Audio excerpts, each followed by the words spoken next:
আসসালামু আলাইকুম রহমতুল্লাহ। স্বাগত পিবিসি টাইমস বাংলার এখনকার সংবাদে। সাথে আছি আমি তারেক বিন সাইনুর। শুরুতেই সংবাদ শিরোনাম। সাবেক আইনমন্ত্রী আনিসুল হক ও প্রধানমন্ত্রীর উপদেষ্টা সালমান এফ রহমান গ্রেপ্তার হয়েছেন। এবারে বিস্তারিত।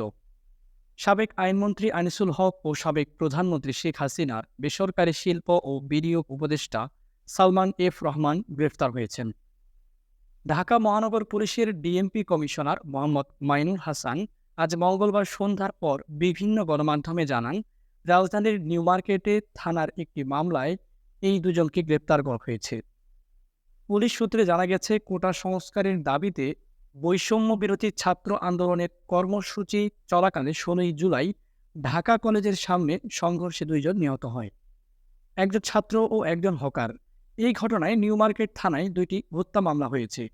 এসব হত্যার ঘটনায় ইন্ধনদাতা হিসেবে এই দুজনকে গ্রেপ্তার করা হয়েছে।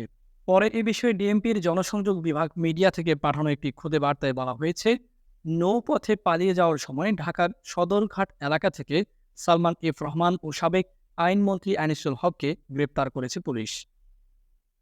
ছাত্র জনতার আন্দোলনের মুখে শেখ হাসিনা ৫ই আগস্ট প্রধানমন্ত্রীর পদ থেকে পদত্যাগ করে দেশ ছাড়ার পর তার মন্ত্রিসভার সদস্যরা আত্মগোপনে রয়েছেন। আওয়ামী লীগের নেতারাও আছেন আত্মগোপনে। কেউ কেউ দেশ ছেড়েছেন বলে খবর এসেছে। এর মধ্যে আনিসুল হক ও সালমান এফ রহমানকে গ্রেপ্তারের কথা জানালো পুলিশ। আইনজীবী আনিসুল হক ২০১৪ সালে ব্রাহ্মণবাড়িয়া ৪, আখাউড়া ও কসবা থেকে নির্বাচন করে আওয়ামী লীগের সংসদ সদস্য নির্বাচিত হন। সেবারই তাকে আইনমন্ত্রী করা হয়। এরপর থেকে তিনি আইনমন্ত্রী পদেই ছিলেন।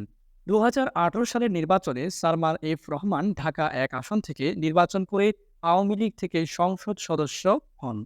পরে তাকে নিজের বেসরকারি শিল্প ও বিনিয়োগ উপদেষ্টা পদে নিয়োগ দেন সাবেক প্রধানমন্ত্রী শেখ হাসিনা। আওয়ামী লীগ সরকারের পতনের পর ৮ আগস্ট নোবেল বিজয়ী ডক্টর মোহাম্মদ ইউনূসের নেতৃত্বে অন্তর্বর্তীকালীন সরকার শপথ নেয়।